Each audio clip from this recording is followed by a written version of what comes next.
Sebelum nonton videonya, cuci tangan yang bersih. Pakai sabun. Nontonnya di rumah aja ya, jangan kemana-mana. Salah. Nah.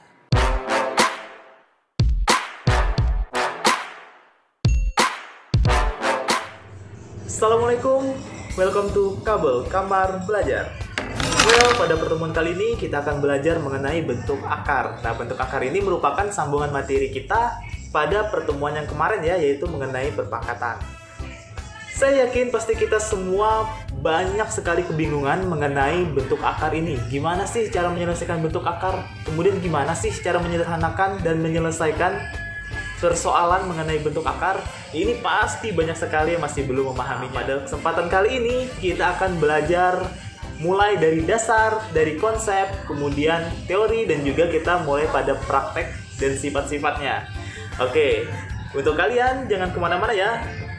Di sini akan disambung penjelasannya oleh Miss Sari.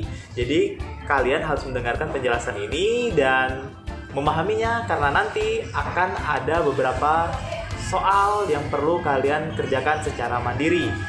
Oke, tanpa menunggu panjang lebar, karena kita pasti sudah tidak sabar lagi untuk mengetahui apa itu bentuk akar dan bagaimana sifatnya. Oke, kita mulai dari konsep. Cekidot. Oke, apa yang dimaksud dengan bentuk akar? Sebelum kita pahami bentuk akar itu apa, ingatkan kembali definisi dari bilangan rasional. Bilangan rasional adalah bilangan yang dapat dinyatakan dalam bentuk A per B. Ya, di mana A per B ini adalah bilangan bulat dan bukan sama dengan 0. Bilangan irasional adalah bilangan yang tidak dapat, jadi kebalikannya dari rasional ya, tidak dapat dinyatakan dalam bentuk A per B. Nah, sekarang bentuk akar itu adalah akar dari suatu bilangan yang hasilnya bukan bilangan rasional. Nah, bukan bilangan rasional berarti dia adalah bilangan irasional. Maka bentuk akar merupakan bilangan irasional karena tidak dapat dinyatakan dalam bentuk A per B. Nah, jika akar pangkat suatu bilangan bukan merupakan bilangan kuadrat, maka dinamakan bentuk akar. Nah, kita pahami dari contoh berikut nih. Di sini adalah contoh bilangan bentuk akar. Kenapa? Kita cek akar 2, akar 3, akar 5. Kira-kira akarnya merupakan bilangan kuadrat bukan? Bukan ya. Akar 2, di akar 2 dia bukan merupakan bilangan kuadrat, sehingga dia disebut bilangan bentuk akar. Lalu seperti apa contoh yang bilangan bukan bentuk akar? Oke, kita lihat. Kalau sekilas kita lihat semuanya ada akarnya ya, tapi ternyata dia bukan bentuk akar. Kenapa? Akar 4 misalnya. Akar 4, akarnya dari 4 ini adalah 2. Nah, berarti akar 4 ini bukan bilangan bentuk akar. Demikian juga akar 9 dan akar 16. Karena jika diselesaikan operasinya adalah masih menghasilkan bentuk A per B tadi. Ya, masih bentuk bilangan rasional. Gitu. Selanjutnya, kita akan pelajari bagaimana cara menyederhanakan bentuk akar. Nah, di sini contohnya adalah akar 48. Bagaimana cara menyederhanakan bentuk akar seperti ini? Nah, pertama adalah kita jadikan bentuk perkalian. Ya, 48 ini kita jadikan bentuk perkalian di mana salah satunya merupakan bilangan ya, bilangan kuadrat. Ya, bilangan kuadrat. Nah, 16 ini kan bilangan kuadrat ya. Maka 48 ini kita jadikan bentuk perkalian 16 kali 3. Nah, ingat lagi sifat eksponen yang waktu itu pernah kita bahas, bahwa dikalikan dulu baru diakar atau akar dulu baru dikalikan sama ya, supaya pemahamannya lebih mudah. Ini sengaja Miss pisahkan, sehingga akar 16 kali 3 itu sesungguhnya sama dengan akar 16 dikali akar 3. Akar 16 itu adalah 4. Akar 3 tetap karena sudah bentuk akar, maka tetap kita tulis akar 3. Sehingga bentuk sederhana dari akar 48 adalah 4 akar 3. Mari kita lihat contoh selanjutnya. 3 akar 125. Nah, ini ada angka di luarnya. Ini berpengaruh kemana? Mari kita lihat. Sama seperti langkah sebelumnya ya. Kita rubah dulu yang dalam akar ini menjadi bentuk perkalian dengan salah satu bilangannya merupakan bilangan kuadrat. 125 ini adalah 25 kali 5. 3-nya ini tetap kita ikut sertakan ya, tapi tetap di luar akar. Sehingga bisa kita pisahkan seperti ini ya. 3 dikali akar 25 kali akar 3 menghasilkan 3 kali akar dari 25 adalah 5 kali akar 3. Akar 3 ini bentuk akar, jadi sudah paling sederhana. Hasil akhirnya adalah 15 akar 3, sehingga bentuk sederhana dari 3 akar 125 adalah 15 akar 3. Oke, selanjutnya kita akan masuk ke operasi hitung ya, berdasarkan sifat-sifat yang dimiliki oleh bilangan bentuk akar.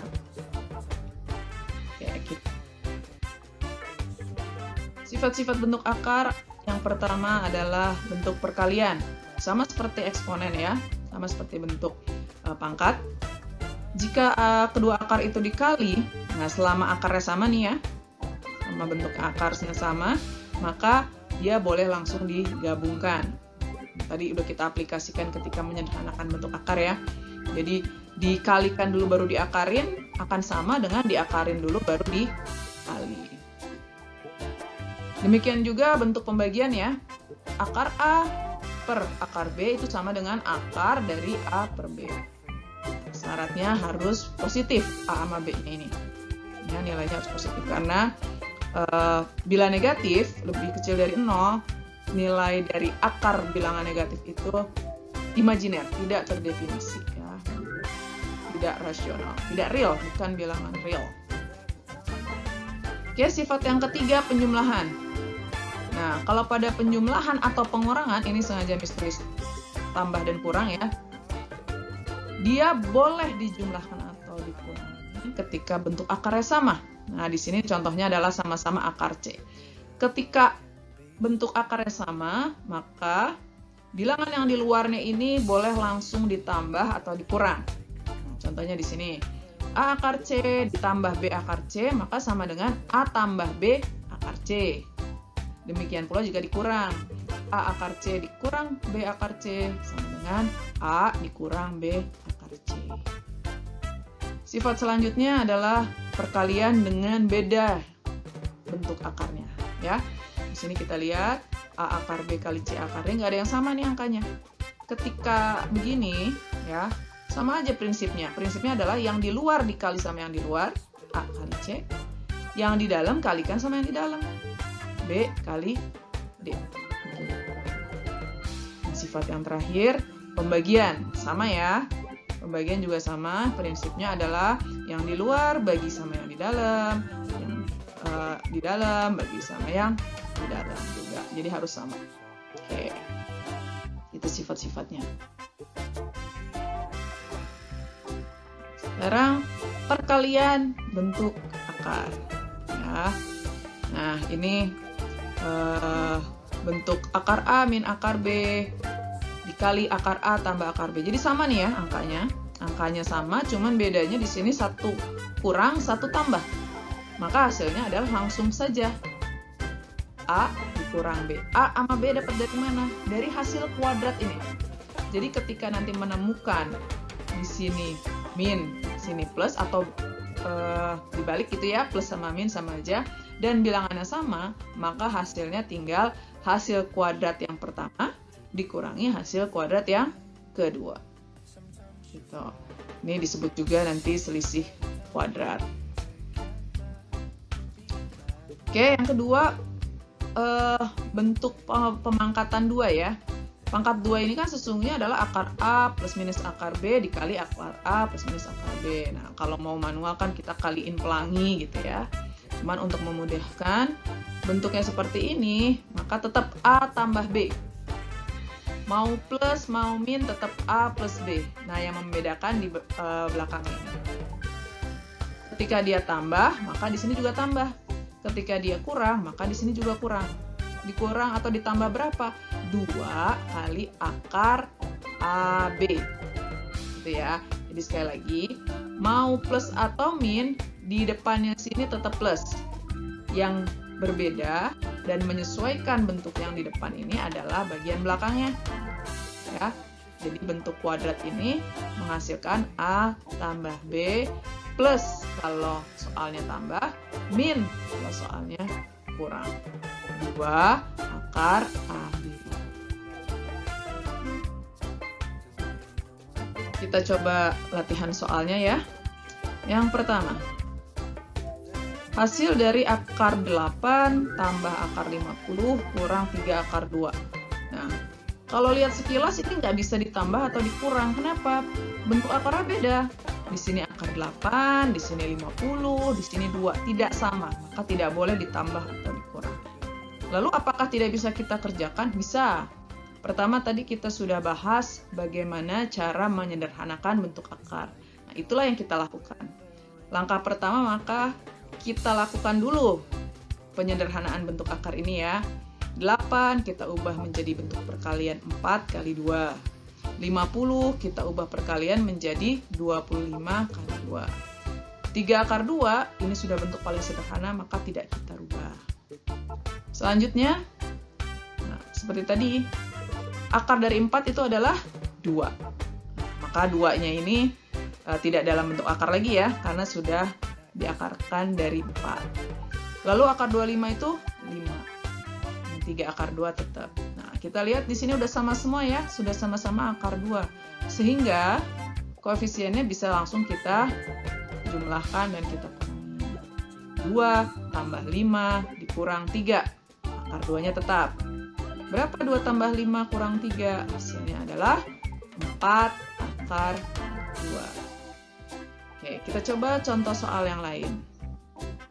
Hasil dari 2 akar 8 dikali akar 3 adalah, ya, kita ingat lagi, bentuk perkalian adalah prinsipnya luar sama luar, dalam sama dalam.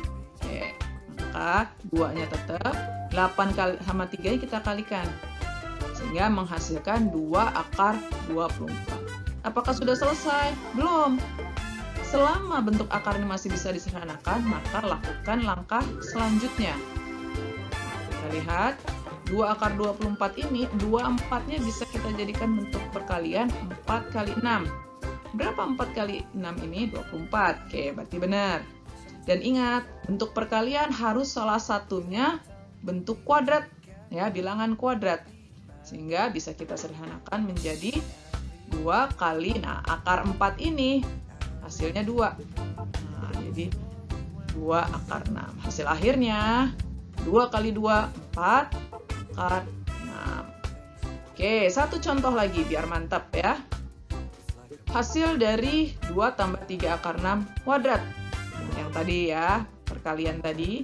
Maka langsung saja 2 kuadrat ini ya, ditambah 2 tambah 3 akar nih, 2 kali 2 kali 3 akar 6 ditambah 3 akar 6 kuadrat. Jadi ini kuadrat ditambah 2 kali ini ya, ditambah ini kuadrat.